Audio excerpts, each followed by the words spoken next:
बात यह है कि मुझे जुए की लत लग गई थी। क्या? हाँ बेटा, लत थी, लेकिन अब वो खत्म हो चुकी है। मैंने सोचा कि उस काम से जमा हुए पैसों से किसी का भला हो जाए, इसलिए बस मैंने असगर का कर्जा उतार दिया। सच कह रहे हैं क्या आप? हाँ बेटा, मैं दिल से इन दोनों भाइयों की मदद करना चाहता था। वैसे ही उनकी जिंदगी के अंदर कितनी ज्यादा मुश्किलात हैं, बस मुझे लगा कि उन आखिरी पैसों से एक अच्छा काम कर दिया। बाबा मुझे यकीन नहीं आ रहा।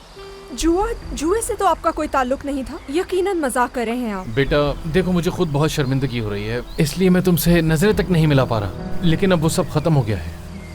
बस बेटा मुझसे एक वादा करो कि इस बारे में अपनी अम्मी को कुछ भी मत बताना, वो बहुत परेशान हो जाएंगी। आप सच कह रहे हैं? हाँ। मुझे यकीन नहीं आ रहा। हद है बाबा। मैं सच कह रहा हूँ बेटा।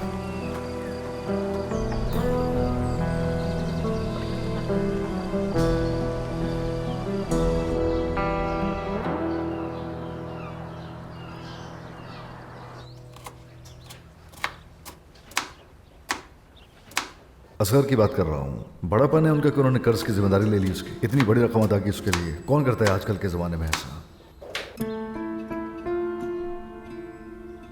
इजमीर जाने वाली बात का असगर के कर्ज से क्या ताल्लुक हो सकता है?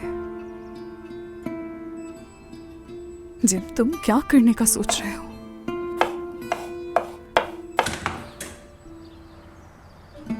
तुम आ गए क्या जिम? नहीं अम्मी, मैं हूँ। खुश आमदीद।